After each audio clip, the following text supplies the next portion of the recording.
Cool. So a little bit of background in terms of who I am. As the accent implies, I am originally from Australia. I live now in Singapore, and I'm one of the co-founders of Hook and Launchpad. It's an accelerator which is basically for entrepreneurs by entrepreneurs. And if whoever wants to add me on LinkedIn, but once you add me, you'll see my content pretty much everywhere. I'm not going to go too heavy into it, but just as a bit of a background, I am a serial entrepreneur. I own a couple of different businesses. Within one of my companies, Scalar, we've worked with 500 tech companies to help them grow globally. I've worked with 48 unicorns. I'm an LP in three funds. We're actually launching our own go-to-market fund, which will be 100 million. We work with a number of governments right across the world. Cumulatively, we've had about 485 million in exits, and I also have three dogs and a second baby on the way. So all the important stuff. But to also just add a little bit of context, so I am the far less impressive of the major co-founders from Hook and Launchpad. My business partner, Sam Singh, brilliant, brilliant man. I believe before he even hit 30, he'd started, scaled, and sold three SaaS companies. So in terms of the sheer content on how to build something that's going to grow and sell, he is the guy, but I'm more entertaining than he is. So I guess you're all stuck with me. And so the topics that I'm going to cover, first one is proving traction and building investor confidence. Let's launch into it. So traction metrics, the reality is traction metrics are different depending on who you ask. Like there are a couple which people more commonly refer to, but I'd say at its very, very core is, do people want to buy what it is that you're selling? Do partners want to sell it on your behalf? Is this something that people or businesses are willing to use? Do we have the evidence to prove that they're willing to use it? And more importantly, are they prepared to hand over their credit cards for the privilege of being able to use it? So ultimately, it all basically comes down to that. Not really rocket science, but let's talk about how we get investor confidence. So I'm going to start off, first of all, by some of the parts that are less obvious and don't get spoken about anywhere. Yes, there's metrics that we're going to speak about, but the part that actually doesn't get spoken about anywhere near enough is that your personal brand is a traction metric. You being able to speak the language of investors is a traction metric. And what I mean by that, a lot of founders go to pitch to investors, oh, I've got this amazing idea that's going to change the world. The reality is nobody cares about the idea. Investors don't make money from an idea. They make money from the way that you take an idea to market. So it's knowing and understanding and talking the language of ROI. That's what gets them excited. It's having people on your advisory boards, because if you're a first time founder, you are seen as more of a risk. We're starting up our second fund, and even one of the GPs within that fund, he actively says that he just looks for second time founders. And of course, for me, the most important one is how you're actually doing your go to market. It's what are you going to do to get people to buy it? How are you going to take it to market? How are you going to be able to scale it? Because that's what's going to give them the confidence. So at the end of the day, people, they're not investing in the idea, they're investing in you. Yes, your idea can matter, but the only thing that really matters is, can you turn your idea into a business that's going to make money? And the reality is, the more people that trust you, the easier it is for you to raise. And I've lost count of the amount of situations that I've seen here. But one of my good friends started the second biggest private equity company in Asia Pacific. And I just remember the sheer struggle and hustle that he had to go through to get the business off the ground. But what eventually got him off the ground is that people viewed him as a person of integrity, that he was very, very prominent, that he would constantly be looking at adding help to others. And ultimately, people invested into him. By the way, there's a couple of people saying that the audio quality is not great. Can everybody hear me? I can hear you. Okay, let me just change my microphone. Might be the mic. Okay. Oh, this is, I think, much better, Colin. Oh, you can hear me better now? Yeah, I believe so. Okay, cool. Okay, cool. Excellent. So I'll continue with my tirade. Um, Fantastic. So It's people that are investing in you and their belief that you know how to turn an idea into something that's going to generate money, scale, and be able to sell. The next one, and talking more about branding. So I don't need to quote these guys, but I'm sure all of you know exactly who they are. It's how you're able to get your name out there and how you're able to get people buying into what it is that you're doing. And that's going to include posting thought leadership on LinkedIn. It's speaking on podcasts and speaking on panel at events. It's kind of like what I'm doing right now. It's showing that you've got domain expertise. It's willingly being able to go out there and network and add value to people and grow your brand reputation. It's also showing that you're demonstrating 100% commitment to your startup, because you could be the most gifted person in the world, but if people sense that you're half in, half out, they're just not going to do it. Whereas if you can sense that I'm going to do whatever it takes to make it happen, people are going to invest in you. And the thing is, the more people that know about you, the easier it is to raise money. So that's why one of the things that I always speak about is, as a founder, you need to grow your own personal brand and profile. Once you're at Series B, the company is the personal brand. The company is the brand. When you're before Series B, you are the brand. So you need to do whatever it takes so that people see you and you'll be prevalent. So going back to the slides, and another little fun fact that I wanted to mention, just a little nugget of gold. Investors use a tool called SimilarWeb when analyzing to invest into a company. Now, what SimilarWeb does is it looks at the sort of traction that you're getting on social media.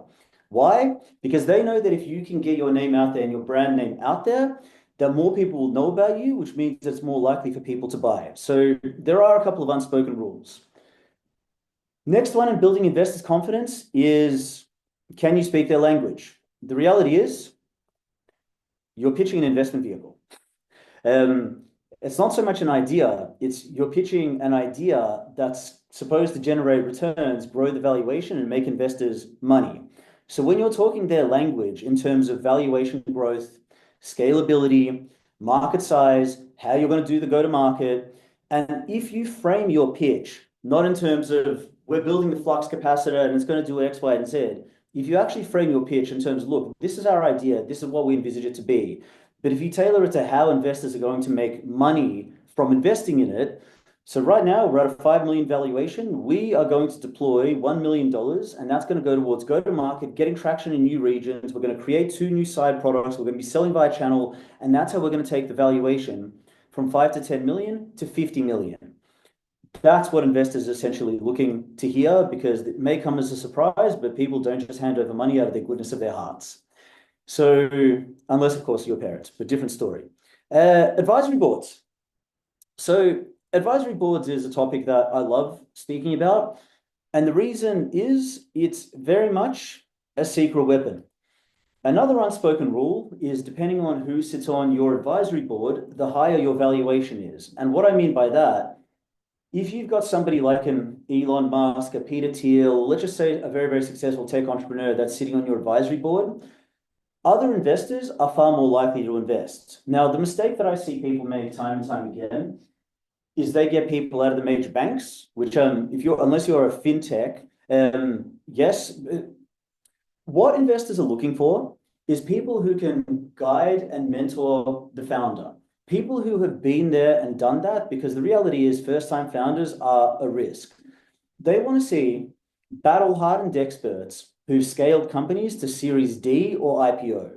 So if you're a startup in, let's just say, the MarTech space, they're going to want to see people that have taken Marketo, Pardo, Radiant 6 and been able to scale that company to like Series C, Series D, IPO. And they were effectively the head of EMEA, the chief revenue officer, the VP of sales for whatever region, because they know that that person knows how to scale this business. They know how to sell it direct, how to sell it via channel, how they need to do their marketing.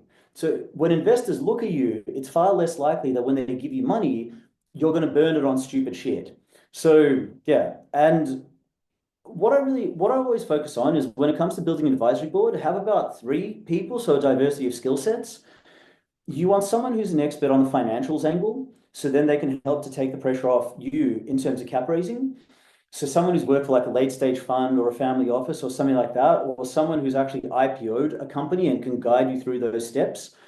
someone who's been an expert on the operational side, and someone who's been an expert on the sales and go-to-market side. So C level, VP level, they can open up doors, they can tell you how to be able to commercially make it successful.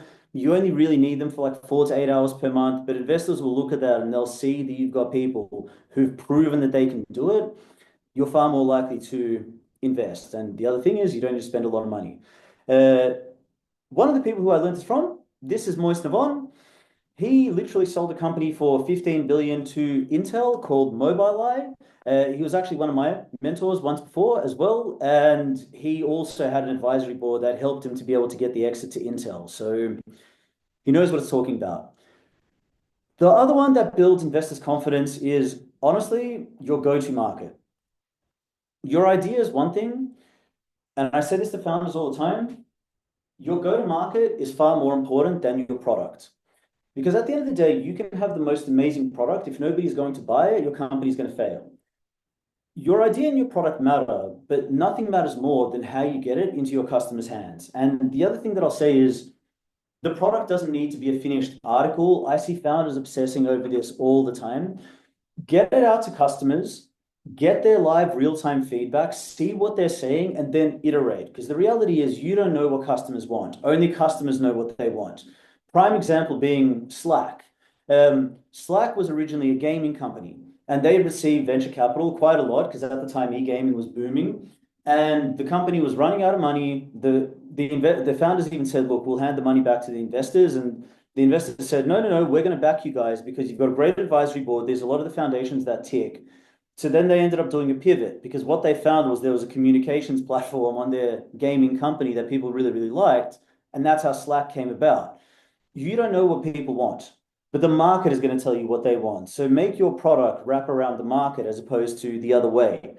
Another fun thing that I'll say is 80% of unicorns and NASDAQ listed companies have a partner-led go-to market. And that's by far the most scalable, which essentially means that you've got other companies that are going out there and selling it for you whilst you're sleeping. Investors love it because it means that you can scale significantly faster. And it also allows startups to leverage multiple distribution networks. And the best thing about it is you don't need to reinvent the wheel. If you've got a competitor, fun hack, if you've got a competitor, you can go onto their website. Usually they'll have a partners tab. Click on the partners tab and bang, there you go. It's actually going to tell you exactly who are the partners and how the company distributes. Don't need to reinvent the wheel. You can copy what's already working. So just a couple of final points. It's investors need confidence that this is going to make money, not just an idea. They want to see that you can prove that you can actually execute and take it from an idea to something which is commercial. They want to see that you've got personal credibility, that you're committed, that you're prepared to grow your own brand, to be out on platform, to grow the awareness of your company. They want to see that there's a clear path to valuation growth because this is how investors make money when valuation goes up. And your deck and your pitch. I see people putting in a thesis, a dissertation on their life. Investors don't care. It's basically, what do you do? How do you do it? How are you going to be able to grow and scale it? And how is it going to de-risk it? And it's the ability to be able to tell a story because it engages their mind. And if you engage their mind, you also engage their heart. So in short, that's how you're going to build investors' confidence. And I know that I make it sound a little bit too easy, but I promise you, I'm hoping that by the end of it, you'll see why it's actually not that hard. So now that I've gone through that tirade, and this is not the end of the first segment, I'm going to talk to you about KPIs and the KPIs that investors want to see. What I also did on behalf of Alina and Natalia is I removed some of the examples of big companies, and instead I'm going to make it super tailored, and I'm going to talk to you guys about startups who I know, have advised, worked with, and exactly how they've done it. So talking about metrics for scaling, I won't lie, it can be pretty dry. But what I'm going to do is I'm just going to get straight to it and teach you how to make money. So let's start revenue and customer metrics. Full and Rich is a company that I was told to invest into by one of my mentors. And stupidly, I did not do it, which now I'm going on to regret. He was already the CRO of of Deal, the fastest growing SaaS company in the world. And he said, he's like, you really, really should get into this company. It's exploding. You got to be on the cap table. Essentially, what they do is data enrichment for salespeople. So it's one of those tools that if I want to find prospects' email addresses or numbers, it's not an especially complex tool. So it's not an amazing product, but it doesn't matter because the companies go to market. This business is going to be an absolute rocket ship. They're about 1 year old. They were completely bootstrapped, had not taken any capital, and they hit $1 million USD in annual recurring revenue this January. So they did it in about 10 to 11 months, completely bootstrapped. 4 months later, they hit $4 million in annual recurring revenue, and by September, they're going to be $12 million in annual recurring revenue. So the company is basically rocket ship. So the fun part is I'm going to tell you exactly how they did it. And the way that they did it, and I strongly recommend follow their founder on LinkedIn because he's an absolute boss. He combined everything that I spoke about: branding, advisory boards, world-class go-to-markets.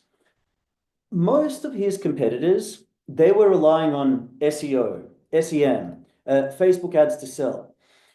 So these guys were a bootstrap startup. They just didn't have the money to be plowing into that. So how is it that we grow and we compete against the likes of like Lucia and Zoom Info? Essentially, what they did is they did influencer marketing, but in B2B, which I'll talk to you about in a moment. And the other thing is they had affiliates go out and sell their product for them. So what I'm talking about influencer marketing in B2B, they inverted the relationship between marketing and sales, and they pretty much turned every single person in their sales team into a walking marketing and PR engine. So their salespeople, they would only bring in people who are confident to speak on panel, to go onto podcasts, to be recording video content, posting it on LinkedIn, basically being a mouthpiece for the company. So organically, they were getting a huge amount of traffic. In fact, they hired this phenomenal dude in Italy who basically just live streams himself cold calling. And he's getting like 750 likes per video. It's insane. So they'd be speaking on panel, he'd be doing the exact same thing and leading from the front. Social selling, which is something that I strongly recommend. Anyone who hasn't heard of social selling to look into, but it's using social media to be able to sell. And the other one is affiliates. So who are the companies who are selling to the same customer base, which we can basically give them a real strong hook and incentive to go out and sell our product. So most of the time when people think about working with a partner, they're like, oh, we'll give you like 5% as a referral fee. The reality is, if you're an earlier stage company, nobody knows who the hell you are. So offering somebody 5%, it's just not that attractive. Whereas what Full and Rich and what Deal did is, right, we need to get market share. Guess what? We're going to give you 20% lifetime recurring revenue. Lifetime. That there is a massive hook. So obviously, as long as they're making profit on it, they were able to incentivize and get people motivated and hungry as all hell to be going out there and selling it for them. So they basically got a massive sales team by spending zero. The sales team that they had, they turned it into a marketing team. And the sales team they were able to get from affiliates, they paid nothing for. The company went absolutely viral and gangbusters. And you should follow their founder, who's always speaking on panel, who's posting content that's just super relevant. And there's like a snowball effect. He gets invited to speak on more panels, which grows the brand awareness for what Full and Rich is doing. They've got the chief revenue officer from Deal that sits on their advisory board. So not only that has he got the brand, he's also got an advisory board member that's taken a company from 10 million to a $16 billion valuation. And the other beautiful thing is, before the company even raised their seed round, they already went global. Because another thing that I want my presentation to cover is that you actually can go global straight away. So how does that tie to revenue metrics? Their monthly recurring revenue skyrocketed. And VCs and investors love monthly recurring revenue because it's recurring. Their revenue growth rate, as I was saying, 0 to a million to 4 million, 4 million to 12 million, smashing it. Cost of customer acquisition. The beautiful thing is, a lot of the time they're acquiring customers by spending nothing. Whereas the vast majority of companies are spending these massive marketing budgets, really, really large sales budgets. These guys were able to do it by posting stuff on LinkedIn and videos and stuff like that. It's phenomenal. And then, of course, the other metric is number of customers, which they went global. It absolutely exploded. So the key lesson and takeaway from there, and by the way, Benjamin's a good friend of mine. We've got exactly the same mentor. I was with him in San Francisco. We're helping Full and Rich grow and scale, and we get along really, really, really well. It's you need to put yourself out there. You need to be seen as a leader within your industry and a thought leader within your industry. You need to be the brand and the megaphone for your company. Your go-to-market is far more important than your product. In what they do, it's super commoditized. Why are these guys smashing it? Because of the way that they take it to market. If nobody knows who you are, nobody's going to buy from you. And the people who sit on your advisory board are going to help not only to open up doors, but make it far more easier for you to be able to raise. Next one, just to mix it up a bit, but I guess everybody knows the story of Facebook. Usage metrics, it was basically a platform within Harvard University, launched for university students. It rapidly got a following of 50% of the university, and 85% of people who were using it would use it at least once a week and tell their friends about it. Peter Thiel, who founder of Y Combinator, one of the most famous and legendary investors, he was asked why he put money into a business that was absolutely making zero money. And the reality is, he saw the raw potential of the data. Because of how they were able to get people hooked and getting people to like stay within the ecosystem, they were constantly using it. That's what led them to get their funding round. WhatsApp is actually a similar story because WhatsApp made absolutely zero money, but was acquired for something absolutely insane, and now everybody's using it. So essentially, usage metrics refers to daily active users, retention rates, so kind of like watching your favorite TV show, engagement metrics, so are people just window shopping or are they looking at every single aisle? And I guess the lesson for startups is if you're more business to consumer, show the metric of how many people are using it daily, how engaged they are, and once they use you, how long are they staying within their platform? And SimilarWeb is actually another tool that's going to help you to be able to do that. Growth metrics. So the two that I focus on, user growth and international expansion. And the story that I'm going to mention is a story that I know inside out. Some of you may have heard of Deal, fastest growing SaaS company in the world. They went from a zero valuation to a 1 billion valuation in 7 months. They broke the record for $100 million in annual recurring revenue, the fastest in history. And they went from 3 people to 3,000 people. Sorry, they went from 3 people to 3,000 people within 3 years. And the way that they did it is, number one, when it came to expanding in new markets, don't go hire the experienced managing director, hire what's called an expansion manager. So that's someone who's young, hungry, work for a similar type of startup where they're based in a different country and they've been working in sales within a similar sector for 3 years, but they're not a leader yet. And basically say to them, hey, come and join as our expansion manager. If you achieve milestones A, B, and C, you get to become our country lead. So for that person, it's an opportunity to jump their career by about 10 years. For you as a business, they already know who the customers are, they know who the partners are, they know the playbook because they've worked for a similar type of startup. And it costs about a quarter of going out there and hiring the experienced managing director. Before they went into a market, they would get themselves 6 channel partners. So companies selling to the same customer base, completely complementary angle, because it's free and it's a very easy way to go find product market fit if there's other companies that are already selling into that user base. And also they focused on affiliates at the start. So same company, same customer base, complementary angle, great. Let's give them some really, really strong hook, motivation, incentive, reward, get them to go out there and actively talk about it, give them like a lifetime recurring revenue. So by spending very, very, very little, they were able to smash it and get traction globally. So similar to Full and Rich, you don't need to spend a huge amount of money. Like sometimes you don't even need a raise. It's all about your go-to-market. And the reason that I know all this is because I helped them to do it. I started working with Deal when they were seed stage and 30 people. Olivia Elbaz, who's their chief revenue officer, he's one of my mentors. I helped them to open up 15 markets globally, so 10 markets in Asia Pacific, 5 markets in Europe. And I also, on the recruitment part of my business, we helped them to basically build their entire executive leadership team. I know the entire formula inside now because we'd applied it. And I'm also very, very happy to say that their CRO is actually one of the mentors within Hook and Launchpad, because hearing it from me is one thing, hearing it from a guy that's actually built a $16 billion company, it's something pretty special. So when it comes to growth metrics and lessons for startups, if you can go viral and you can find a clever, low-cost way of being able to do it, investors are going to love it.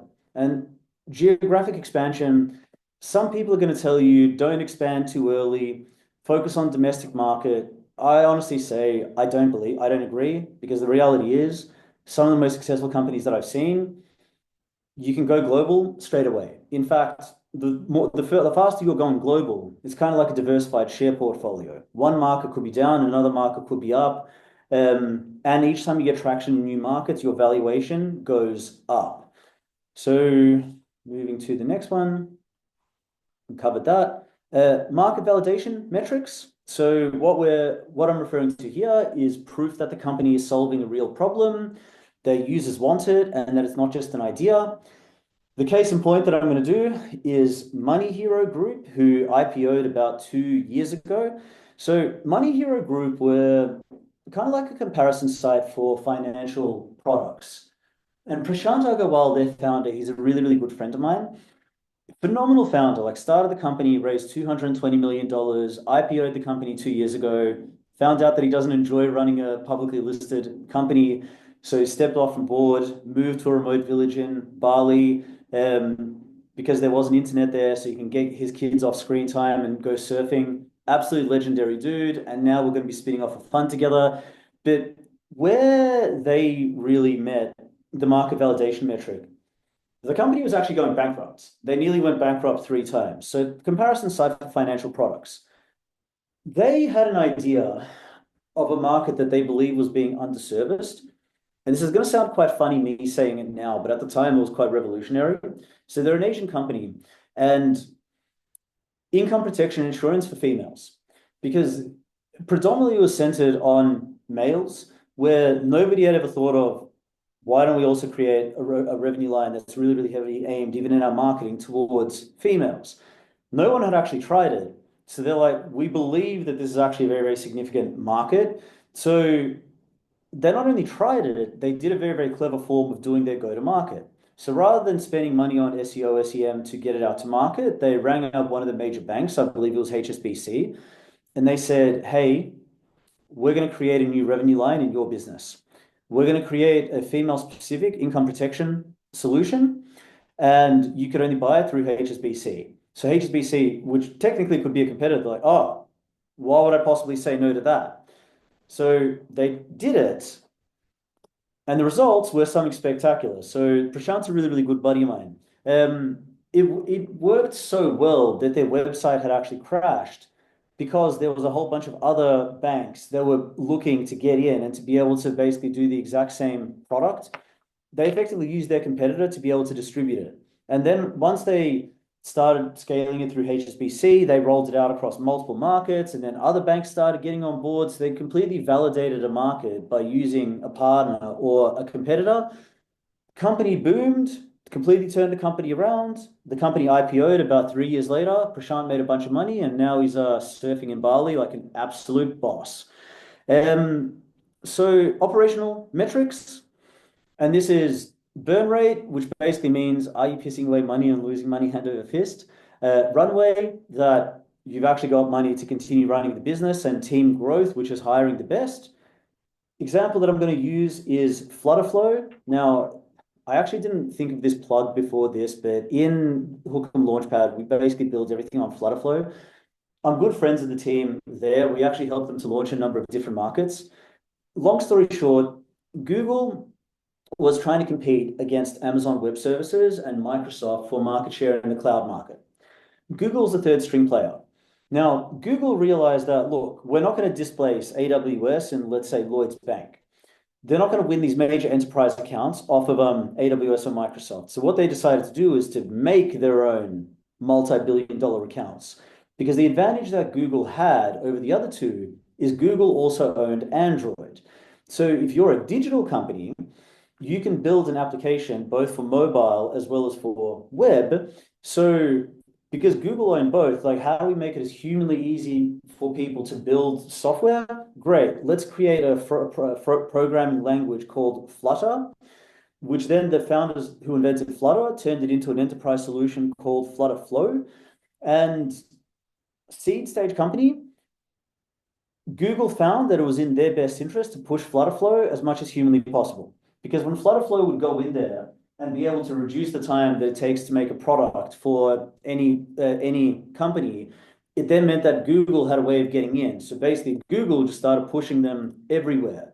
So Flutterflow ended up raising a 20 million round, and they're not going to go for another round again because the reality is they're either going to IPO, or they'll be able to continue scaling. And not only are they not running out of money, they barely even dipped into the 20 million that they've raised because they've got a fantastic channel partner, which is basically helping them to scale. They've got a minimal burn rate. They've got plenty of fuel, and they keep on hiring hungry, competent people that have got battle-hardened startup experience. So you watch, this is a company that's going to go on to become a unicorn.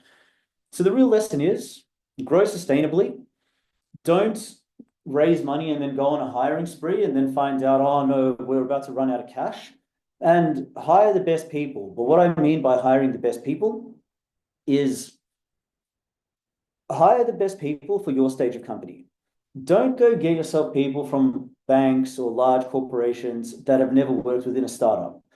You want people, if you're a seed stage company, hire the people that have helped a company go from seed stage to Series A. If you're a Series A company, hire the people that have taken a company from Series A to Series B, that have worked within your sector.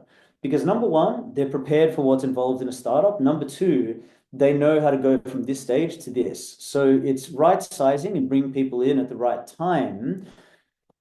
And that's what my definition is on best people. Strategic partnerships and deals. So I am a very, very big fan of scaling via partnerships.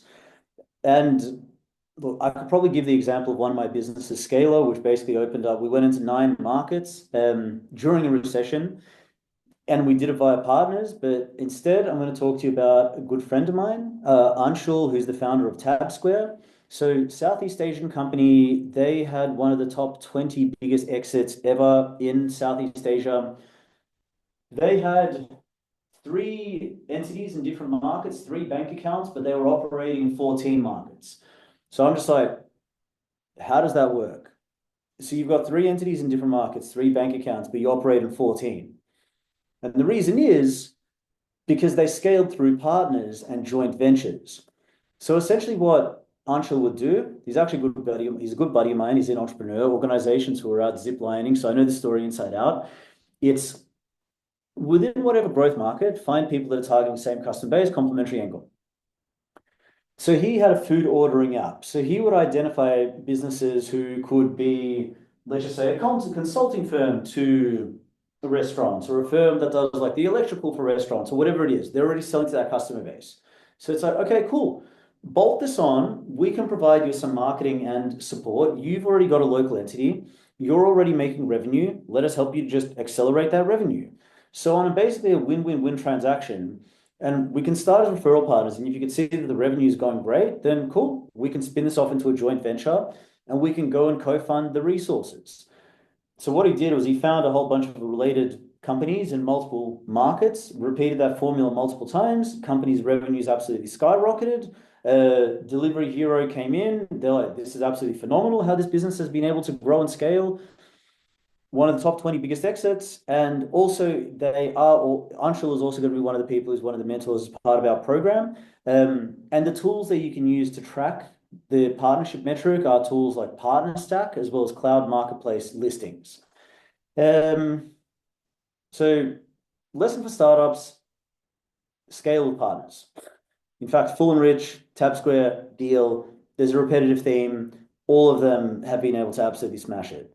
So the key learning that I wanted to mention is that metrics matter at different stages. At the early stage, it's market opportunity, your brand, storytelling, your leadership team, your advisory board, product market fit, etc. At the growth stages, it's going to be cost of customer acquisition, lifetime value of customer. scalability and seeing that your cost of acquisition is coming down or the amount that you can be able to upsell your customers is going up. And then once you're a publicly listed company, all investors really care about is the quarterly annual report. So different metrics at different stages, but I believe most people are playing in around here. So them's be the metrics. Overlapping themes, demonstrate growth in customers and partners, as well as how much customers are worth, increase their value, lifetime, find creative ways to get customers and partners, use data to prove that it's working, data, because if you can show that to investors, they're going to absolutely love it. And that is the conclusion to part one. So there we go. I've been doing about a 40-minute tirade. I promise everyone that the first part is actually the longest, and I did say that it is probably the driest part in going into metrics, but I'd love to jump into a little bit of Q&A now. So happy to let either Alina take this or I can take this, but feel free to ask the cold dog a couple of questions. And in the meantime, anyone who's got any questions or wants to book a strategy session with me and I can walk them through go to market, etc., please feel free to scan the QR code. Alina, who's up? Yeah, do you want me to read out the questions so far? Sure. Yeah. Okay. So our first question from Gabriella. If you have two founders, does one take the lead as being the dominant personal brand for the business? It doesn't matter. The reality is, if you've got two co-founders, there's no perfect dynamic, but ideally you want to have complementary skills. If I look at my core business scaler, if you met me and then you met my business partner, Matt, you'll wonder how the hell we started a business together. But it works really, really well because all the things that I'm good at, he sucks in, and thankfully he's not going to watch this video. But then all the things that he's great at, I'm absolutely terrible in. So no, both co-founders don't need to be doing it. Sometimes if you've got the same sort of skill set, it can actually dilute it. But as long as one person's prepared to do a lot of the customer facing, the sales stuff, and the other one's is focusing on either working on operations or the technical, I found that complementary skill sets actually work the best as opposed to needing to do the same things simultaneously. Amazing. Okay, our next one is on advisory boards. So Robert is asking, what is the incentive for an advisory board member? Can we get them for free? Robert, it's like you're my spirit animal because I ask exactly the same thing. Let me give you a story. This is actually going to come up later in my presentation. I've worked with a company called WalkMe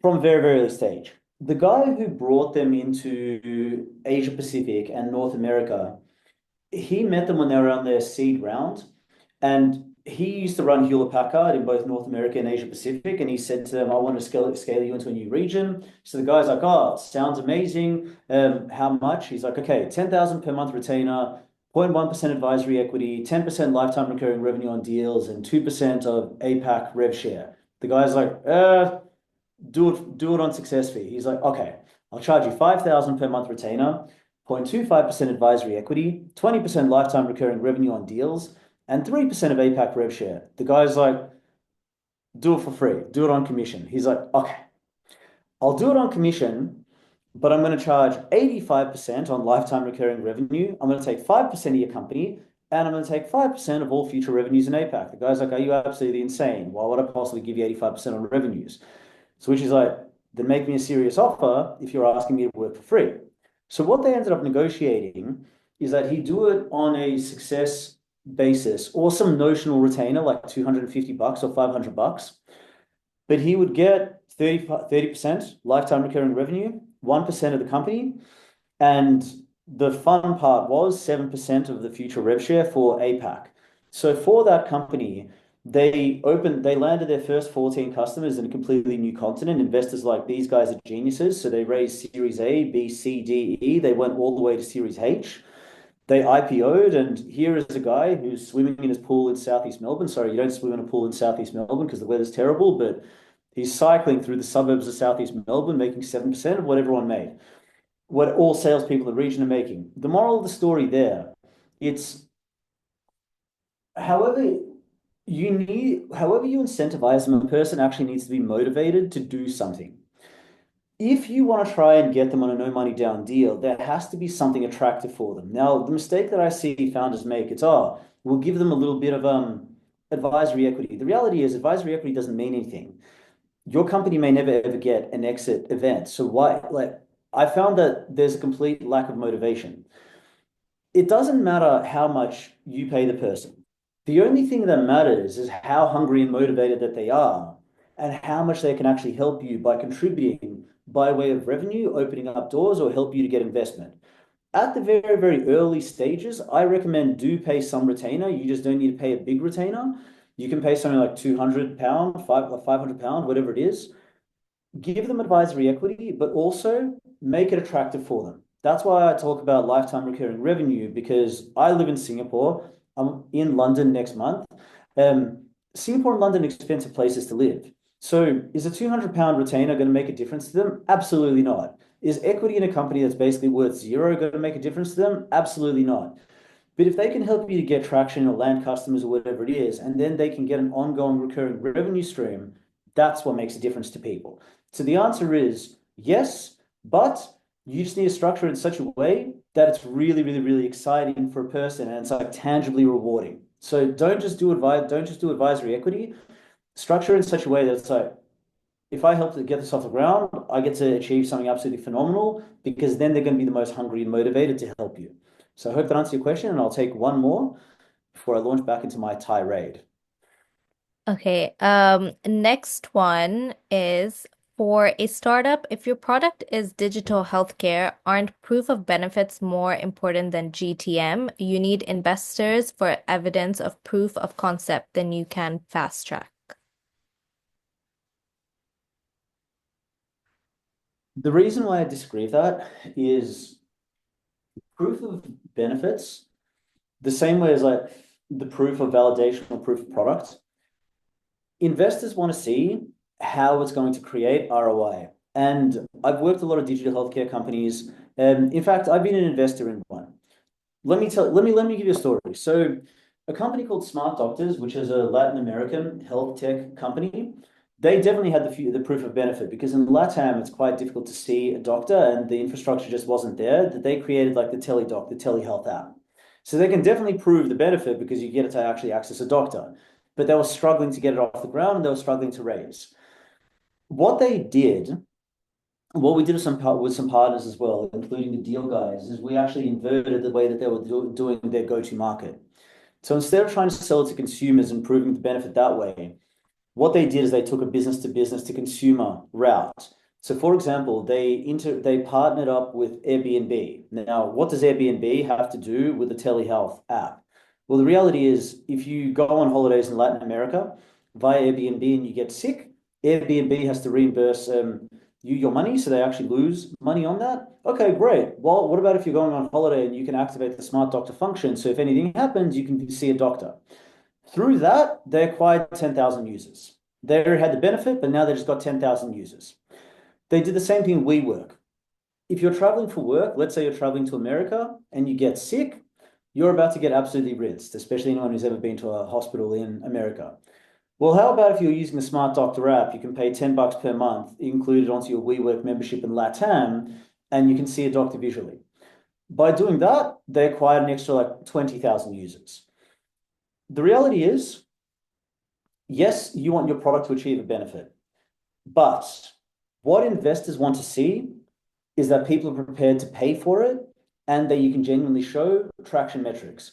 And I see founders make this mistake all the time where they focus on the features and benefits of the product. Investors don't care about it. In fact, a lot of customers don't care about it.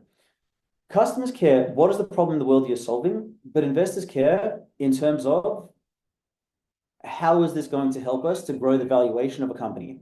Ultimately, it's an investment vehicle, and that's what a lot of early stage companies get wrong. So yes, you want to show that it actually works, but the more important thing is you want to show that you can actually grow and scale the company. That's what they want to see.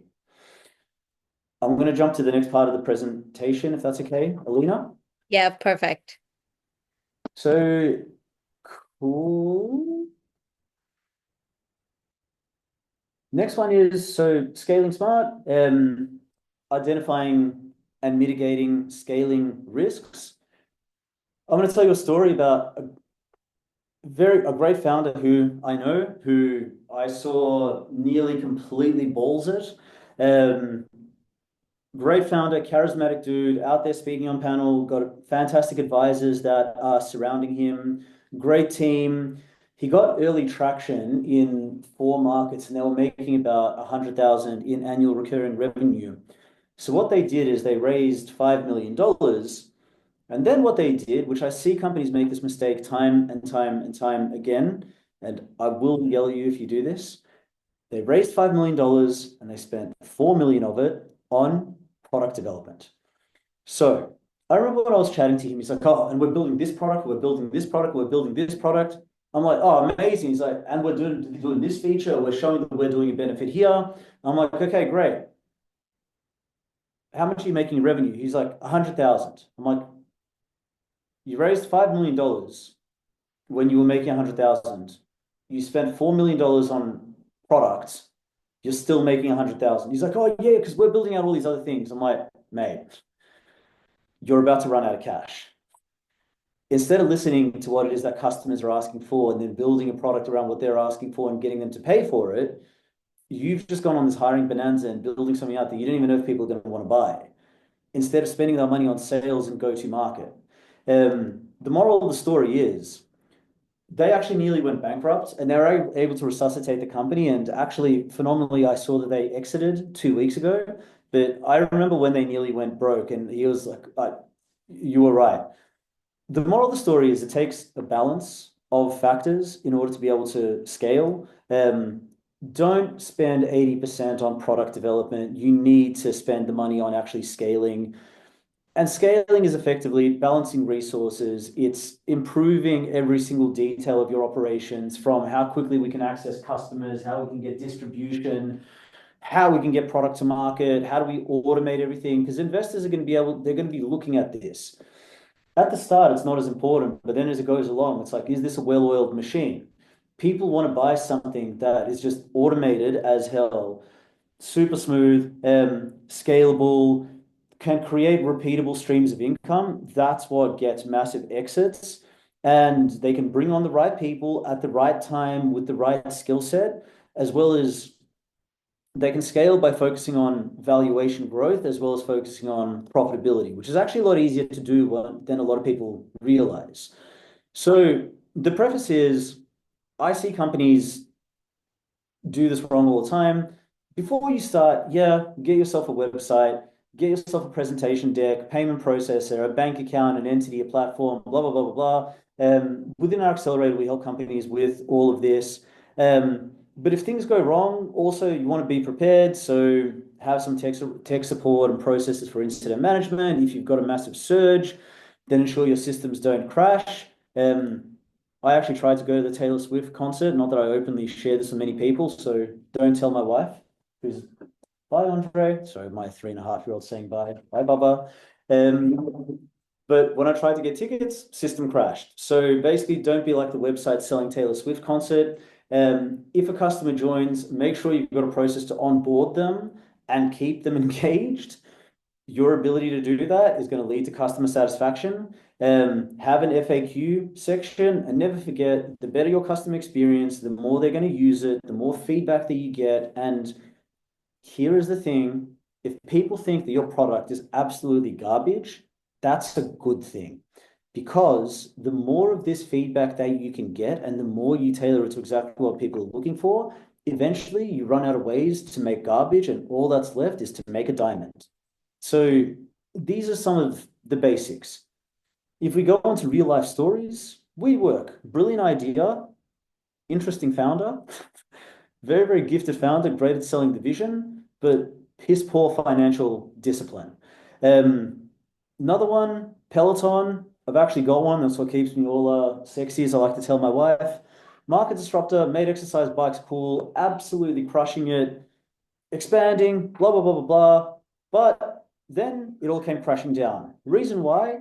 Pandemic had ended. People were allowed to get out of their house. spending less time at home. So they completely overestimated, but they added this huge amount of operating expenses and then it crashed. I contrast this to UiPath and Automation Anywhere. Oh, phenomenal story. So UiPath is one of the biggest IPOs of all time. So robotic process automation software before ChatGPT made it accessible to everyone. UiPath scaled globally by doing a land and expand strategy. So basically, it doesn't matter the size of the account. Just give them one robot. Doesn't matter if it's Lloyd's Bank or if it's a John's Milk Bar. Give them one robot. They'll love the product, and then it's easy to be able to get them on more. So classic land and expand strategy, sell it to them for like $2. It doesn't even matter because we know that once we get in there, it's like, hey, let me show you how to be able to optimize and use it. And before you know it, they're wrapped around you like an anaconda. They use channel partners to sell it, crushed it. Automation Anywhere, I remember when they entered the region, they hired former CEO of Oracle. They went into like 19 different markets. They hired like managing director of this region for Oracle, managing director of this region for SAP, like super expensive team. But what had happened is they were now burning like $20 million on salaries just in region, and they had about $200,000 in annual recurring revenue to show for it. So and also they did a rip and replace strategy. So no, we don't mind about waiting for 18 months. We're going to replace everything that they're currently using. But the reality is, UiPath is able to get in there and basically just completely saturate the market. So Automation Anywhere went out there and spent all this money on super expensive salaries, and investors are looking at it. It's like, dude, you're burning through $50 million a year. This is absolutely unsustainable. So they made them sack most of their European, African, Latin American, Asia Pacific teams. It's all around how it is that you scale. I just spoke about how WalkMe and the board advisory example. Once WalkMe was already a publicly listed company, they could not be more different to their competitor, Whatfix. They basically do the same thing. WalkMe raised 6 times more than Whatfix. They were both 1,000 employees turning over the same amount of revenue, but WalkMe raised 6 times more. And WalkMe made so many redundancies. Why? Because WalkMe, I remember when I was speaking with them, when they brought people on to do customer success, they're like, right, how much of a quota are they going to carry and how much can they upsell people? Whereas what Fix did is we're not focused on let's go and just go insane on sales and marketing. Let's get people to use the product and let's get them to absolutely love the product. And if they're happy with the product, they're going to refer their friends, they're going to be keynote and testimonial clients. So by spending so much less money and not needing to go raise 6 times the amount, they were able to do the exact same amount of revenue. The valuation of Whatfix is far, far higher than WalkMe because good financial discipline and an intelligent way of being able to scale. So the risks to mitigate is overspending on hires. And what I mean by that is if somebody comes across from Oracle's, SAP's, IBM's, the answer is no. Like these are not startups. You need to hire people that have been in startups. I think everybody at some stage is going to make the mistake of hiring someone for their Rolodex. They come across and, oh man, I know all of these people and I can help you getting into here, here, here. I've never seen it work, not once. You hire someone really, really, really expensive and you're burning through cash. You can do the exact same thing at like third or the quarter of the cost. There's also hiring unqualified people. A company who I know, the founder was eventually able to turn it around. Martech Loyalty Company. I remember I was speaking with him. He's like, "Oh, I recently hired a new sales director." Oh, I'm like, "Oh, amazing. Tell me about him." Like, "Oh man, she's a gun." I'm like, oh, "Okay, cool. Tell me about." "Oh, she's a weapon, bro." I'm like, "Okay, can you tell me more?" "Oh man, she's worked for Knight Frank for like 15 years as a sales director." I'm like, "Excellent. Why have you hired someone from a commercial leasing company when you're a MarTech loyalty platform?" "Oh, 'cause she's great in sales." I'm like, "Dude, what the hell are you doing?" She has no experience, like she has absolutely no experience for this particular role in a startup. Knight Frank is a commercial leasing company. That's nothing to do with software. Not only that, Knight Frank is colossal. So, and I see people making these mistakes time and time and time again, which I can cover absolutely in the Q&A. It's operational gaps. You land the customers, but then poor support and you lose them. It's poor financial discipline and wasting money on garbage.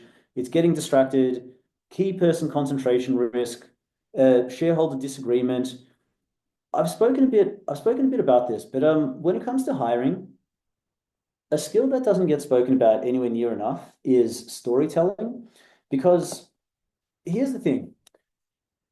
If a person goes to join a large tech company like a Salesforce, IBM, or whatever it is, they're going there for career progression. If a person goes to join an early stage startup, they're going there for the company progression. They're going there because they believe that the growth of this company, they believe in what the founder is doing, they believe in the vision of the company, and they believe that if they're able to go in there and be able to contribute, then they can see the vision, they're joining a rocket ship, they can help the company to be able to go for an exit. So people join startups for a very, very different reason. And if you want to attract phenomenal talent, and be a talent magnet, it's all around how you tell the story. The problem that we solve, why we're solving it, why we're a company that's going to be going places. Relevant to the question before, I don't overpay people on base salaries, don't underpay them either. Make sure that however you structure it, it's super attractive. Like as an example, Y Combinator, when they offer people the role, it's quite common for them to actually give you three different offers. So you're currently on this salary and commission. We'll give you this salary and commission. We can give you higher salary, lower commission, or we can give you a lower salary and outsized like extra equity or extra commission. The reality is, if you're speaking to people that come from a startup background, 80% of the time, they're actually going to opt for the lower salary. Why? Because if they believe in the vision that you've been able to construct on how this business is growing, then they know that that equity is going to be worth something spectacular or life-changing in future. So a couple of the operational best practices in hiring. With regards to ops, look, quite simple, get the demand first, get people to actually buy it, and then start growing. Find ways to make all of your operations faster, leaner, cheaper, more automated. Document every single part of the process because it's kind of like what made McDonald's so successful. It's because they had a repeatable playbook and just copy what good looks like. If another company is doing something really, really well, don't reinvent the wheel, just copy it. Key person concentration risk. As an entrepreneur, work on the business, not in the business. I highly recommend this book. As it really tells you the difference between an entrepreneur and a business owner. Financial best practices. There's my boy, the Cube Dog. When you raise money, it's not an accomplishment, it is an obligation. Right now, investors, a lot of the world has changed. They want you to be able to do more with less. Like gone are the days when, hey, I'll give you $100 million and let's hope for the best. Like right now, there's a scarcity of capital. So if you've got two founders, one of them, if you give him or her $90 and they can make 100, but then another one, you give him or her $10 and they can make 100, you're going to go for the one that could do more with less. So, and by that, I mean optimize on costs.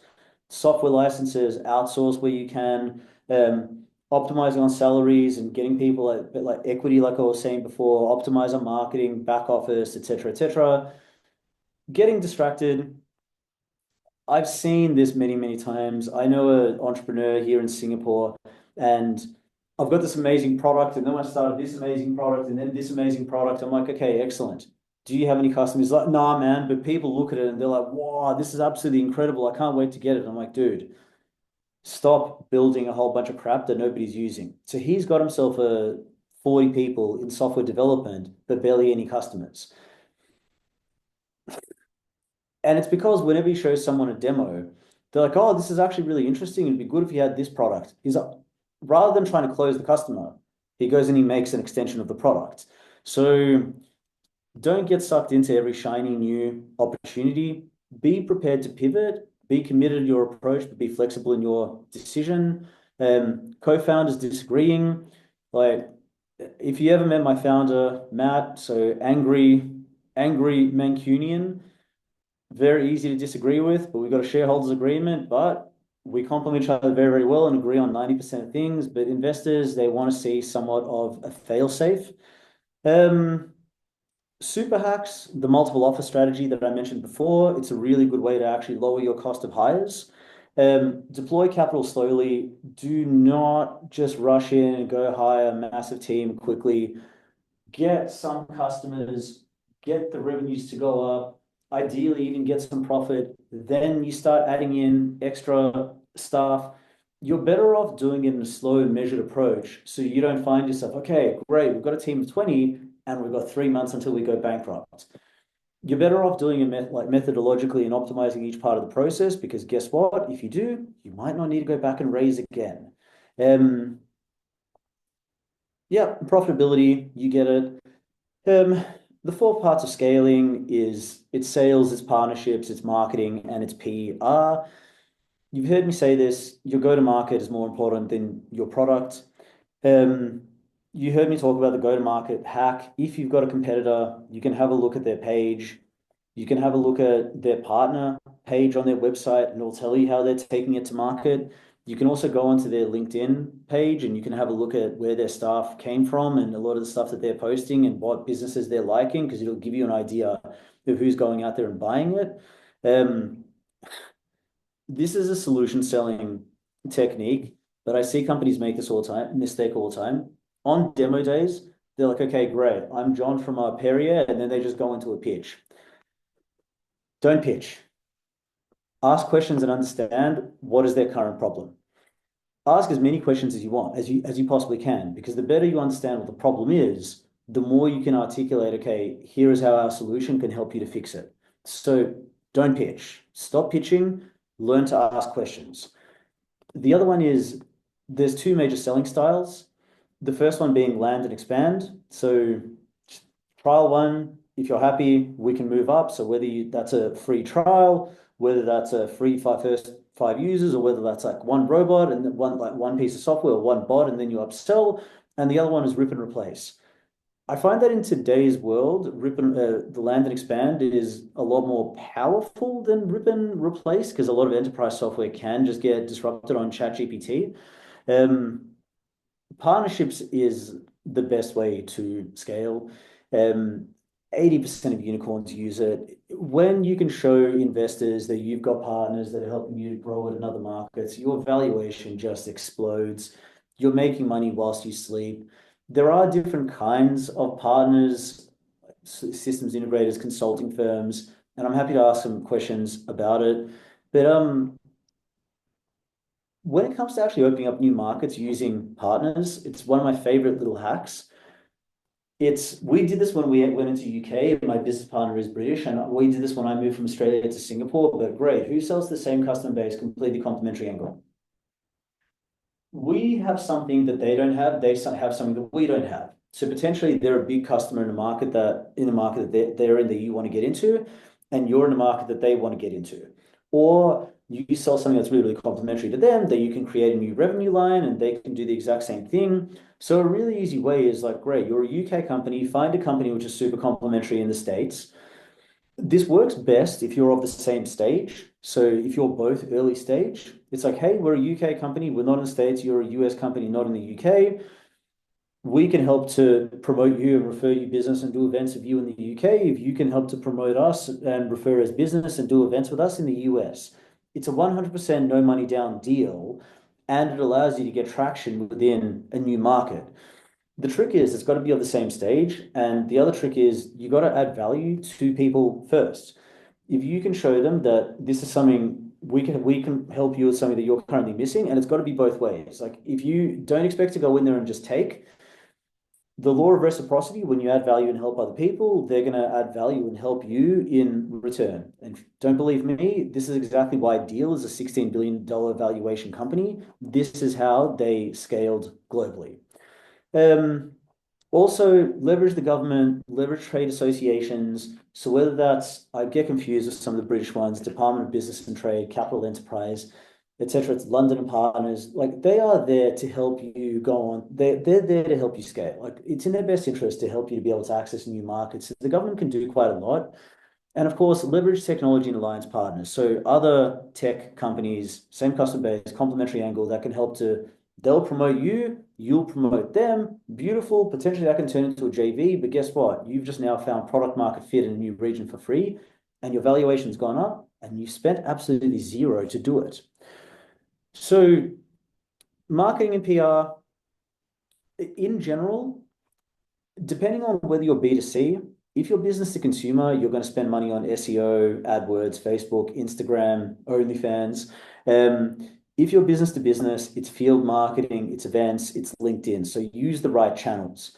As I see companies all the time, we're going to hire a marketeer and they're a business to business company. They're like, oh man, they're a gun on Facebook. I'm like, excellent. You're an idiot. You're about to waste a whole bunch of money and get no results. A super hack that I would use is the megaphone technique.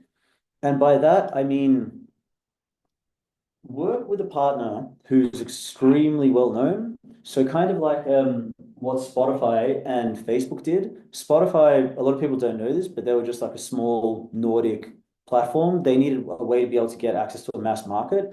So they partnered with Facebook because Facebook were looking at a way to be able to engage with different users. Now, Facebook was already a massive global company.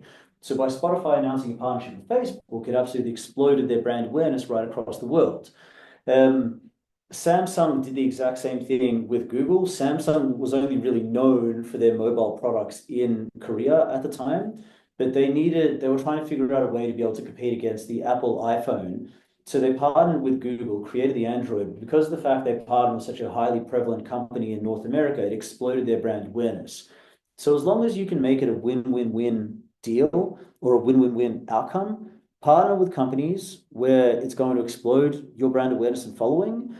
And it's a really easy way to be able to get free PR.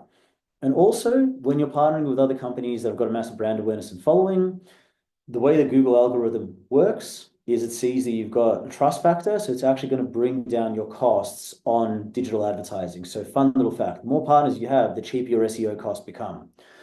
You heard me say this before, early stage, you're the brand, growth stage, the company is the brand. Another super hack is you don't actually even need to pay a PR agency. You can get most of it for free. I highly recommend reading this book on free PR. Put yourself out there. Go like post on LinkedIn, put out content. You'll see how there's very much a snowball effect and it doesn't cost anything. So in conclusion, hire the right people at the right time for the right stage, manage money wisely.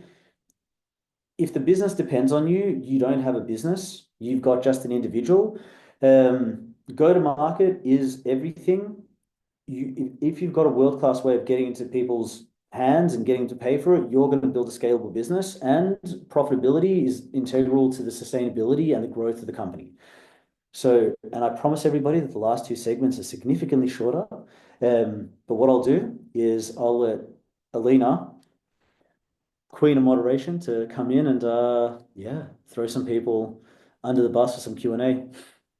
Okay, so we have a question from John. He's asking, how do you recommend getting a sales marketing person without spending a fortune? The way that I recommend to do it is don't hire from large companies, hire from startups. Large companies pay much higher salaries, whereas startups don't because they need to conserve capital. So hire people from, let's just say, fellow seed or Series A companies. And another one that you can do is that three offers method. We use it all the time, super popular. It's if someone's coming across to your company or interviewing because they want a high base salary, they're not the right person. You're a startup. Like if someone's got sensibility, like you can't be burning a significant amount of cash. So if the person's worked for a startup, it's like, okay, great. What salary you're currently on? Okay, £50,000. Cool. We can do £50,000 and like let's just say £50,000 in commission. We could do £60,000 and let's just say £35,000 in commission, or we can do £35,000 or we can do £80,000 in commission, plus an outsized amount in equity. And if you structure that right, and if you're speaking with a startup person, the vast majority of the time, they're actually going to go for the lowest one because they know that if they can execute and things work well, it's going to be completely life transformational.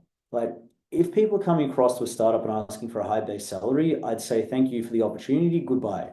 So, and the other one is you can also hire in different markets. The world is global. Like you don't need to be paying outsized salaries. You can hire some brilliant, brilliant people which are working in other markets where it's not the same cost of getting them on board. So there's a number of different ways to do it. Next. Okay, next one. Miles is asking, did Full Enrich pay salaries to their influencer t sales team or rely on commission for sales? Paid salaries for their sales team. Um, uh, People aren't going to work for you commission only. I know that many people are going to try this and it sounds fantastic, but the reality is, unless you really make something like super, super, super attractive, people just aren't motivated when other companies are prepared to go pay them a base salary. And it doesn't matter how amazing you think that your product is, every founder is going to say that. So no, Full and Rich paid their people salary. Just what they also got them to do is to turn into the marketing and the PR face of the company as well as the sales team. So rather than needing to hire a sales team and then a marketing team, they basically turned their entire sales team into like marketing as well. So they were able to bring down their cost of salary significantly and really, really, really grow and scale their business at the same time. We'll do one more and then we'll get back to the prezzo. Joy is asking, how realistic is it to think that a company like Google or Airbnb would partner with a startup? Super realistic. It's all around creating a leveraged deal. Like we've done this multiple times. Google partnered with Flutterflow, a company that we're working with called Dales Speak. They partnered with Google. Like the reality is, it's really, really easy. It's all around the value that you can provide them. Google have people in dedicated partnerships and alliances roles whose explicit job description and task is to partner with companies like yours and to generate revenue through partners like yours. The same thing with Airbnb. But what I will say is when it comes to partnerships at the earlier stage, don't focus on those large companies because the reality is they don't give a shit about you. Focus on the companies that, like the smaller stage companies, where they really, really need this partnership the same way that you need them, because that's what's going to make it reciprocal. But how hard or easy is it? It's actually super easy because they've got dedicated people in partnerships and alliances, and their explicit job description and what they get paid bonus on is partnering with you. So it's very easy. Perfect. Thanks, Colin. I promise everybody this now gets significantly faster. This one is on international expansion because I've already covered off of quite a lot of this. Essentially, look, what made Deal successful, what made them scale so quickly is they inverted the model that most companies do. We raised money and we hired a really, really expensive managing director. The people that can take a company 0 to 1 or 0 to 10 are different to the people that can go 11 to 50 or 51 to 200. The mistake that companies make, or let's just say 201 to 1,000, the mistake that companies make is they hire people to take a company from 51 to 200 when there's 3 people in there. Completely different phase. Like a startup mentality and hustle, like at the start, it's you need the people that are prepared to just scrap. So what Deal did, instead of hiring MD of EMEA, that's then going to come across and yeah, I'm not really into picking up the phone and cold calling, or cold calling's dead, which I love when people say that. That's going to need £180,000 as a salary, and then I'm going to need an SDR and a marketeer and a salesperson. And I see companies make this mistake all the time. Get an expansion manager, young guy, girl, 25 to 35, work for a similar type of startup, create an incentive, smash it in this role, you get to move into our country manager role. But because they come from a startup, they know how to do the sales, they know who the channel partners are, they know the formula and the playbook. And you've heard me talk about this, you create that motivation. You've heard me use the word motivation multiple times because if people are motivated and they can see exactly what they're working towards and not, oh, we'll pay 5% commission. No, really like make something which is really, really, really special and life-changing. Because if your sales team are making stupid amounts of commission, good. You want to keep on paying them commission because if they're making a ton of commission, it means that they're smashing it and they're motivated and other people are going to want to join. So essentially what Deal did by going for expansion managers, what most businesses do is they go and hire that really, really experienced team and then, oh, I need more resources, we're burning through cash, blah, blah, blah, blah, blah. revenue is ticking up slowly. Maybe in like Q7 we'll make profit. Reality is your investors are going to be like, that is a lot of money that you've just gone and lost. The founder can get kicked out of the company, like the entire team can get sacked. And this is one of the biggest mistakes that I see companies make. Whereas what we did with Deal, it's get yourself channel partners first, create that strong incentive, hire expansion managers, because that strategy combined, or even get yourself a board advisor who scaled a similar kind of company previously. So instead of hiring that experienced managing director who's ran a 500 to 1,000, instead of hiring them, get them on your board, and get them to, put in like 4 hours per month and help to open up a lot of doors, because you're spending very, very little capital, but you're still getting access to hundreds of $1 million worth of networks and contacts. It's a very, very simple hack for how to get access to the knowledge in the playbook, a lot of contacts. Another fun thing, your board advisors usually also become your investors. So it's a very easy way to actually also get investment. That coupled with expansion manager costs very, very little. The channel manager strategy, the channel partnership strategy, and doing events and like promoting the fact that you're working with partners, it gives you free marketing and PR. So you've got access to contacts, access to extreme strong motivation, a whole bunch of PR, a whole bunch of branding, a whole bunch of marketing, and it's cost you absolutely nothing. We did the exact same thing when I moved to Singapore. We hit profitability on the 8th day, and I was annoyed because I was expecting it on the 3rd day. When we did this for Deal, in every single market that they went into, except for Japan, they hit profitability within the 3rd or the 4th month, and investment money just kept on flowing. So international expansion is phenomenal. I strongly recommend doing it. It's like diversifying stock portfolio. It reduces your OpEx, government grants, and actually it's very, very, very easy to do if you know what you're doing. We go through this within our accelerator, but if you know the formula, you can go global straight away.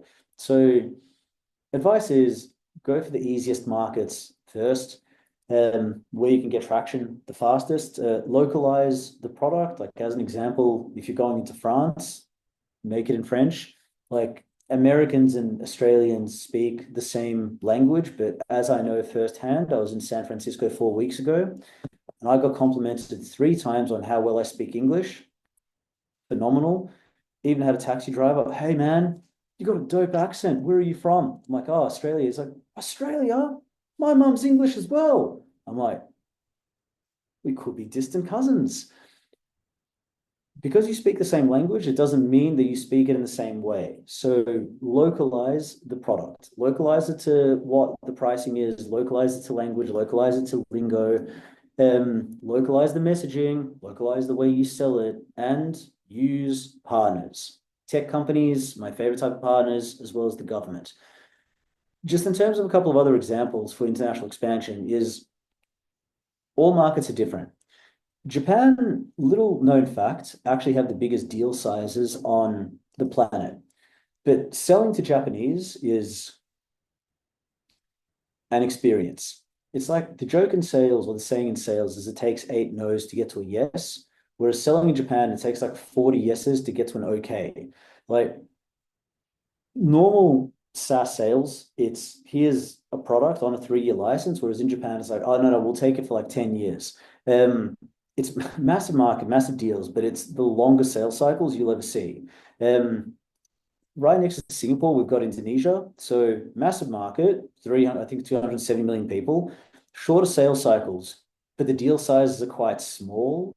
And the other thing that I found quite unusual is a lot of the times it's kind of expected if, by the way, my uncle here also was wants to get a nice, little thank you present for getting involved in the deal.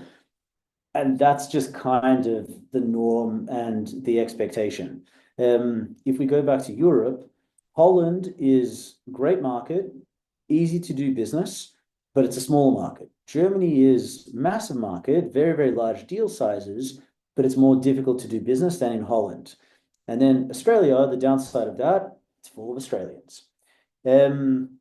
And just other things to consider, some markets actually don't openly have cloud, like Vietnam, which is an amazing market for tech, doesn't really have cloud. Do you need a license to operate there? So financial services licenses can be expensive. Do you need an entity as well as a bank account? Fun fact, in a lot of countries, in a lot of markets, you actually don't need an entity and a bank account. There's ways that there's actually quite a lot of ways that you can do it. You invoice out of your central holding company, and only at such a time that you need to get the entity and the bank account, because I will promise when you start expanding, there will be many accounting firms, especially the ones that do market entry, that are going to be very, very, very happy to rip you off for a whole bunch of crap that you don't need. So you with a lot of the time, you don't need the entity straight away. And some super hacks for expansion: warm up the market first, channel partners, same customer base, complementary angle, work with the government, run events together with your partners and co-promote. Such an easy way to get in front of the stakeholders you're selling to. Focus on the markets with the fastest revenue, the fastest pathway to revenue. Wait for the signs before you commit more resources. And when it comes to hiring, hire expansion managers, use strategic board advisors to get access to the knowledge base and massive contacts, but it's at a very, very lean and win-win type of manner. Break even, hit profitability, and then scale. And just going back to the part about events, MongoDB is now a publicly listed company, but I remember I was speaking with the person who brought them into the region, and he had no marketing support, nothing like that. And he hit profitability in 4 months. And the way that he did it is he went after small deal sizes first to get run rate business. But at the same time, he would look to partner with like Microsoft, Google, et cetera, not because that they were ever going to buy, but because, hey, let's go and partner together. Let's go put events together. Well, I'll help to promote you. They would bring their best customers into the room, where now, because he's presenting alongside AWS, it gives them a level of credibility. Now he's in front of a room, a whole bunch of enterprise businesses with a level of credibility. It significantly shortened the sales cycle. So he only really needed to close one enterprise deal, and the company hit profitability. And he did it by spending zero on marketing. Regulatory, everyone understands about GDPR. Legal, every single market is different. I'm not a lawyer, which is why I'm not going to talk on this part. In a couple of real world examples of startups that gain traction globally, I spoke about Deal and I spoke about Tab Square. I'm good friends with the founder from Lendella. On seed stage, he was able to take the company into 6 markets by using partners. Hello Clever, she's a phenomenal entrepreneur. So she's Australian as well, and she got featured in Forbes magazine for like one of the top 100 CEOs to watch. She used strategic advisors. So she brought on board advisors that would have access to a number of contacts that she would be after, and created a strong incentive in terms of lifetime recurring revenue. She was telling me that she actually pays one of her board advisors 70,000 US dollars per month, perpetual, for life. I'm like, really? She's like, yeah, and I am happy to go keep on paying it because they have made us so much money, and we did it on a complete no money down deal. So I'm happy for them to be getting the lifetime recurring revenue. In terms of engaging global investors, focus on smart money. I'll be completely honest. Most VCs have no idea what they're doing. Most of them have never actually worked as operators. When I say smart money, get yourself an advisory board and say, hey, you can be our advisor, 0.1% advisory equity and 10% lifetime recurring revenue. But if you also choose to invest, we'll give you 0.5% and we'll give you 25% lifetime recurring revenue. So you create a motivation and a hook to get your advisors to also be investors. I also quite like targeting corporate venture capital, because they can also be a landmark client. So for example, if you get Lloyd's or Barclays, M2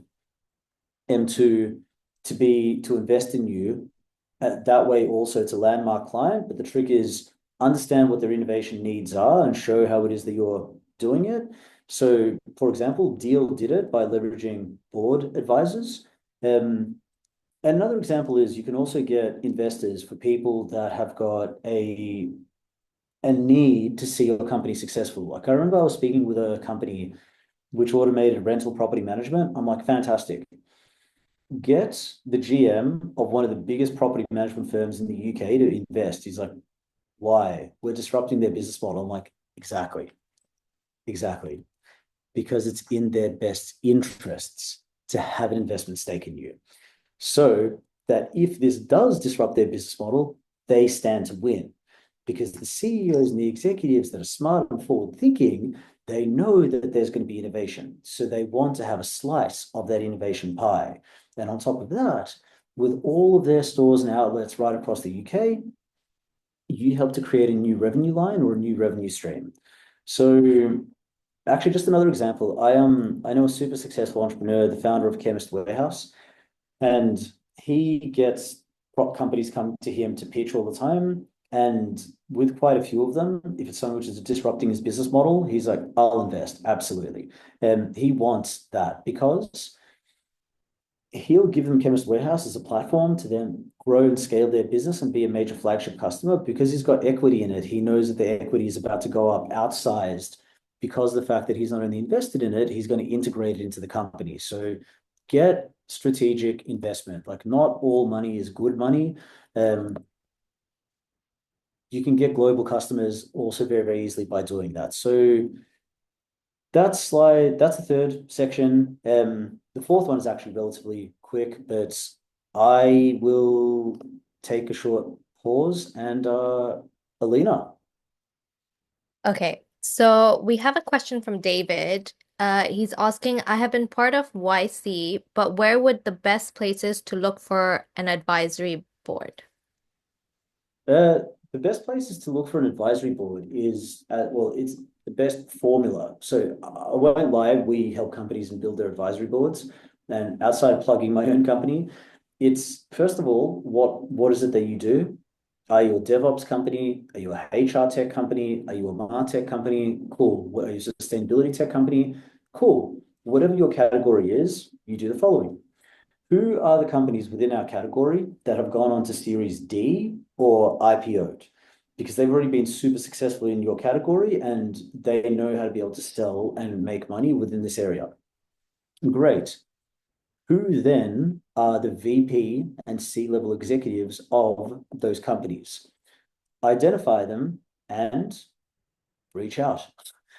Because ultimately, they were part of a startup once. And people at that level, super successful people like working with startups, especially if it's a startup that they know what it is that you do, they buy into the vision of what it is that you're doing.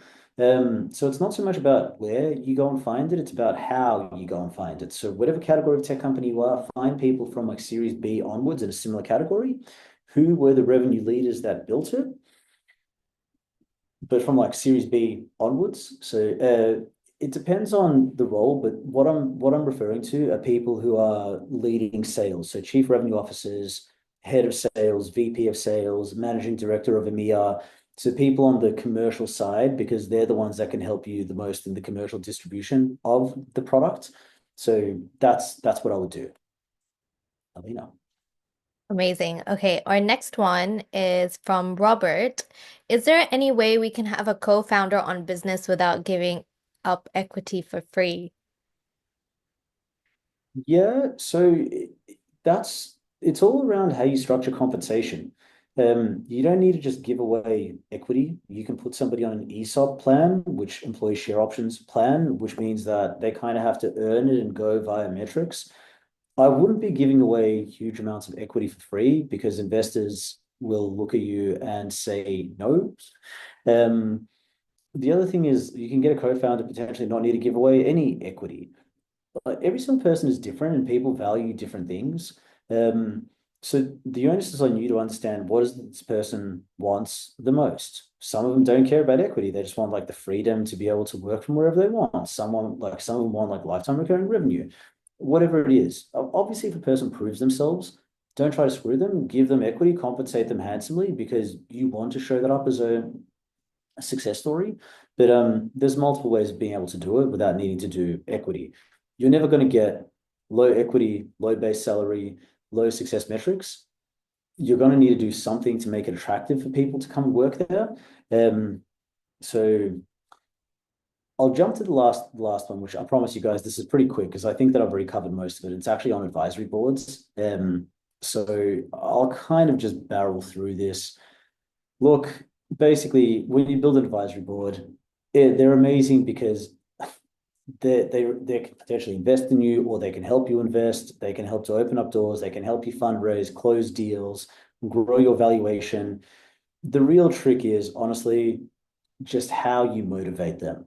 The big mistakes that I see companies make all the time is getting people from big name companies, people that have got no startup experience, people that have got no industry experience, or paying like outsized and stupid retainers.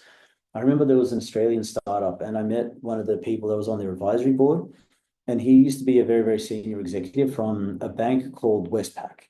Now, if anyone's ever been to Australia, Westpac is arguably the shittest bank that I have ever used. So I'm like, why is there a guy from who's former senior executive from Westpac? He's like, oh, he's amazing, man. I'm like, at what? Oh man, he really, really knows a lot of stuff. About what? What does he know about startups? So I remember I met him, really, really, really nice guy.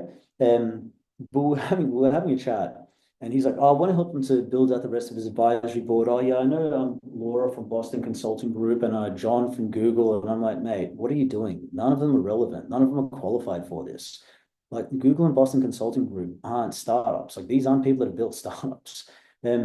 The experience that this person needs is how to grow and scale a company. You need people that have built and scaled successful startups. So I see people get carried away. It's like, oh man, we've got this person from HSBC or whatever it is. It doesn't mean anything because they've got no relevant experience to your business. You're just going for a big brand name. So best practice is honestly dream big, then reverse engineer. If you want to have a $2 billion exit, get the people on your advisory board that have done a $2 billion exit. Have regular cadence calls with them. So once every week, once every 2 weeks, have mutual accountability. And the way that you compensate them, focus on compensation for motivation. So if they want lifetime recurring revenue, focus on how you can structure that. Like how it doesn't matter how you compensate them as long as they're going to be active, because you don't want some person sitting there as a pot plant doing nothing. You want someone who's active and who's out there helping you. So you heard me speak about the four variables before in the Walk Me story: cash, equity, recurring revenue, percentage of APAC. You want to have, or percentage of EMEA, you want to have multiple variables because then it gives you the ability to negotiate. So if a person's like, okay, I want a really, really high base, it's like, okay, cool. Then we're going to give you really, really low equity. We're going to give you low recurring revenue. We're going to give you low this. Oh, okay. No, no, no. Then I changed my mind. The more metrics that you have, the more negotiation room you have.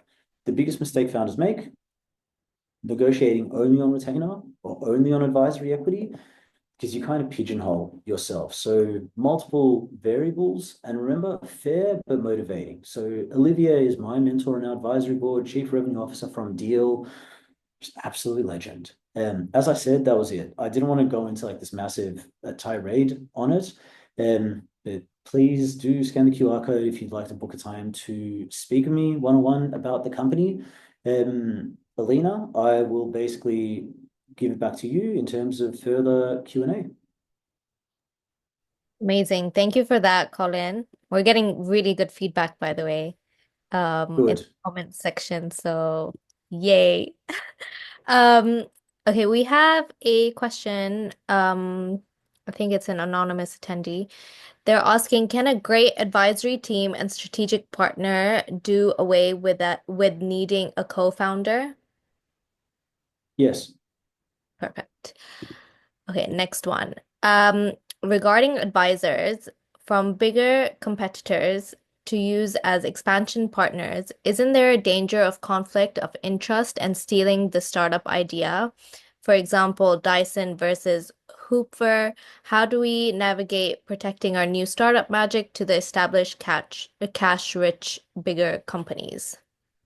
So that's the thing. You don't hire advisors that come from direct competitors because there's going to be a conflict of interest. Um, you can hire sales staff from direct competitors, but your advisors should come from companies that work within a similar category that don't compete against you, but actually potentially can be your partners. Um, you just need to find people from businesses that are quite a few stages more advanced. But no, if someone was coming from a direct competitor, it would be a clear conflict of interest for them. So you wouldn't do that. The other thing that I'll say, and I've had this question asked multiple times, is if we are speaking with someone from a direct competitor, and we tell them about what our product is, what happens if they go and steal our product? The reality is your product is completely irrelevant. If your business is making no money, no one is going to go out there and try to steal an idea that doesn't make any money. Like people are only going to, if people copy you, that means it's a compliment because it means that you're doing something which is commercially tangible and valuable. So take it as a compliment if somebody does, but you wouldn't get an advice out of a direct competitor. Perfect. Carl is asking, all of this sounds good. Thank you for the webinar, especially in terms of recruiting and affiliates. What options do you suggest for pre-revenue startups? With regards to Pre-revenue startups. what option specifically referring I to think what? So what? I think maybe recruiting and affiliates, maybe partnerships. Yeah. So what options do I recommend for recruiting affiliates and getting partners for a startup which doesn't make revenue yet? Also, it's really not that much of a problem. I know a lot of startups which actually launched without weren't making revenue that use the partnership and affiliate angle. In fact, go on appsumo.com. Like they built an entire business by focusing on that. Like I'll show you. AppSumo, their business model is they find super early stage companies that don't have any or like many or any paying customers. And they get them to list on their platform where, cool, instead of paying $1,000 a year for Calendly, pay $20 for TidyCal. So basically the win-win is for an early stage company, you get a whole bunch of like first time users and get to get their live real-time feedback. And for them, it's they get a piece of software at a very like super ridiculous, like discounted rate that they're getting for being early adopters. So you can be pre-revenue, it doesn't actually matter. It's again just who are the partners that you focus on, or you use a tool like an AppSumo. Or if you enhance what another company does, then just demonstrate that and then let them go out there and win the customers for you. Cool. Okay, I'm going to ask two more questions and then we can wrap up. Um, the next one is from Rachel. She's asking, hi, you mentioned investors using a platform to get a sense of your online presence. Can you confirm the name? Was it Yeah, Silver Web or Similar Web? similar web. And by the way, I'll put the QR code up so don't get told off my business partner. It's called Similar Web, but there's other tools as well that can do something similar. Like it can be SEMrush. There's a number of tools that investors use to be able to measure the traction analytics from the social side. But yes, Similar Web is the one. It's now a publicly listed company. Cool. Thanks for that, Colin. Okay, last question. For those of us on limited budget and bootstrapping at pre-seed stage, would you say we're at the wrong stage for recruiting an advisory board as we have no budget or revenue? Could we approach these advisors and gain initial agreement from them and use it to get seed investment? Yeah, you're at the perfect stage to get advisory boards. This is literally the best stage to get advisory boards because as long as you're approaching and targeting the right people, your board advisors usually go on to actually also become your investors. So it's a clever way that you've just got an investment capital and you've got the advisor as well. It's too early to be starting talking about recruiting. Like that comes in once you've already got revenue, once you've already got funding. But in terms of the advisors, it's like a snowball effect because if you get the right kind of people on as advisors, even outside of them investing, it's going to make it easier for it's going to make it easier for you to attract capital because other investors will see that they're involved with this project. So it's kind of a win-win. They'll likely invest, other people will more likely invest, and you can structure it however you want. You can be like, okay, we're not paying a retainer until we've raised this much in money. As long as like it's person, right industry, who's been a part of this, who believes in what you're doing, and you can back weight it to once the company does whatever it is milestone, get an advisory board as soon as possible. One last question, Colin, before we wrap up. Sure. Charles is asking, this has been incredible. What are the key metrics we should track besides revenue and number of users? Um, I'd say it's different for every single company. Your cost of customer acquisition, I'd say, is a pretty important metric. As long as you're collating the data, if it costs you today $1 to get, if it costs you, let's just say $1 to get $1.10, it's like, okay, how can we bring down our cost of customer acquisition? How can we spend $1 but be able to get $5? So I'd say, especially at the start, cost of customer acquisition is pretty important. When you get a customer, how long you're able to retain them and be able to actually like upsell them and grow the value of that account, I'd also say is pretty important. Um, can you like how many partners you can get? Investors love companies that have got a lot of partners because then they can leverage them to be able to go viral. I'd say I'd say they're probably the big ones that I would be focusing on. Great. Thank you for that, Colin. Um, We do have a couple more questions, but we are short on time. I'm I okay. have another meeting to go to. Otherwise, I would have asked the remaining questions. So sorry if I have missed your questions. But you can reach out to Colin directly and book a session with him. Thank you once again, Colin, for the amazing practical stories. We've had great feedback so far. And wishing you a lovely week ahead. Thank you, guys. I thank you everybody for giving me the opportunity, and I hope you got something out of it. And no, please honestly connect with me.